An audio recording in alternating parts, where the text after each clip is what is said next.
Welcome back. It's Erick Erickson here. It is 39 after the hour. 404-872-0750, 1-800-WSB Talk. Them's the phone numbers here at WSB.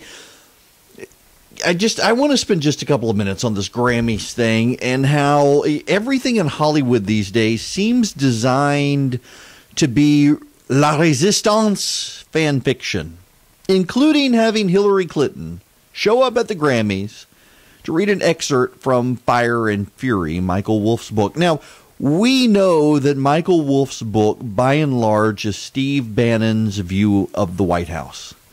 But there are additional stories in there that even Wolff won't necessarily say they're true. It's more malicious gossip.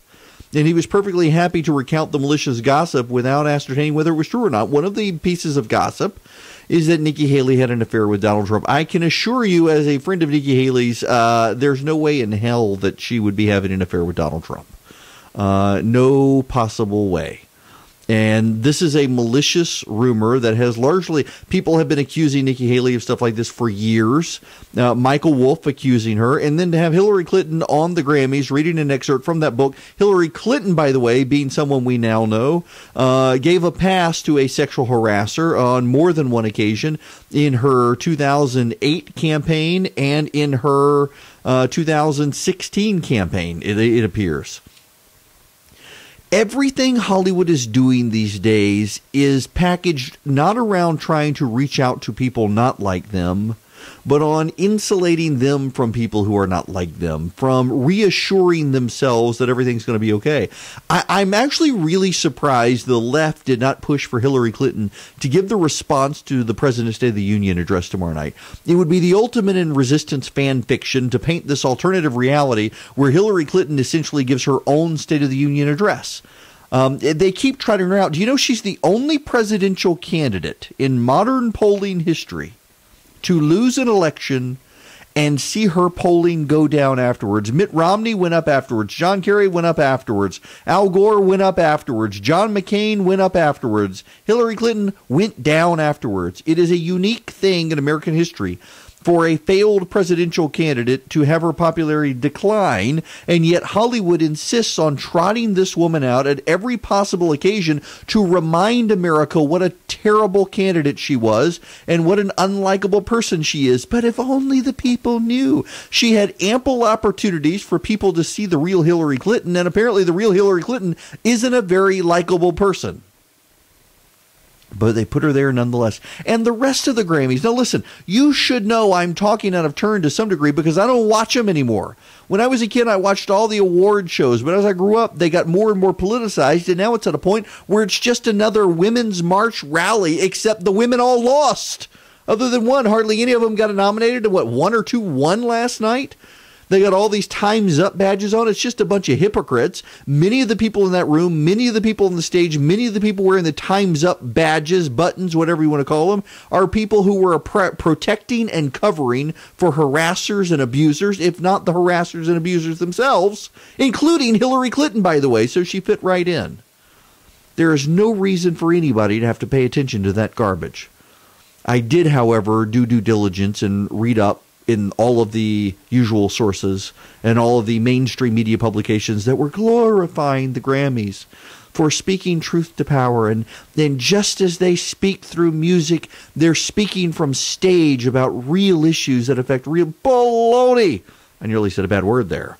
Bunch of people patting themselves on the back that they have spent another year getting away with bad behavior and politicizing everything in life. Do you know someone who stayed away from the Grammys? Taylor Swift. Do you know why?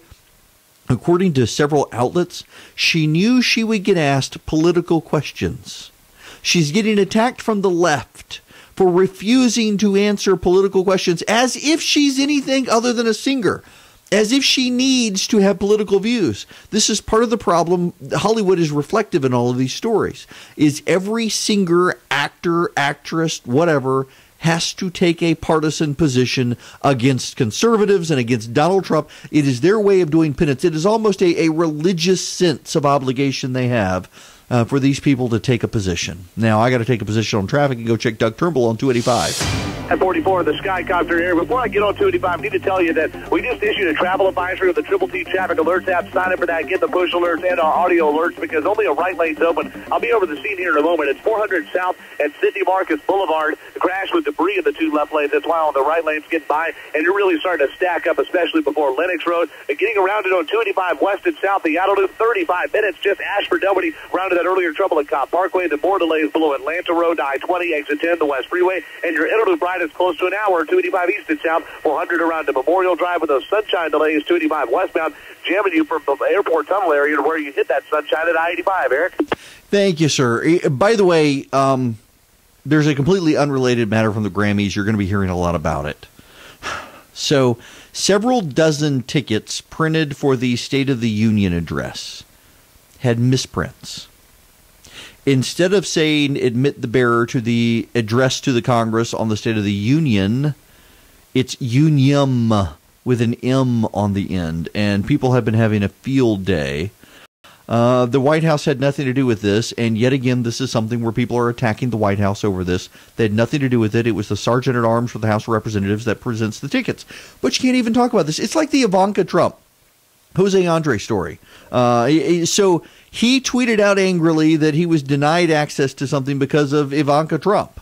I actually tweeted out asking a question, when did she become a snowflake? Or Ivanka Trump's a snowflake? I mean, usually she'd let them come in and give them cold stares for people she doesn't like. But no, apparently the story was, and the Mexican ambassador bolstered it, that he was not allowed in because she didn't want him in. Turns out that's not true. But the story got major play all day on Saturday because of, or on Sunday, one or the other. Wasn't true. Over and over and over again, we keep hearing and seeing these stories in the media that turn out not to be true. Is it any wonder that people don't trust the media on this stuff? They make a big deal out of a typo for the State of the Union. If the same thing happened with Barack Obama, they would have given it a complete pass. Time and time again, these things happen. And time again, the media puts the president in the worst possible light. Now, some of you are screaming at the radio right now, and I hear it. There are times where I think it's the only way to interpret the event. But in this case, people are bashing the president for a typo in a State of the Union invitation he didn't have anything to do with. The sign of our times. The sign of the left. Everything has to be politicized, including music. Including trotting out Hillary Clinton at every possible opportunity when she just needs to go back to the woods and let Judge Jeanine find her. Erick Erickson. You may not always agree with him, but you know he's not going to spin you. Every day, 5 till 7, News 95.5 and AM 750, WSB.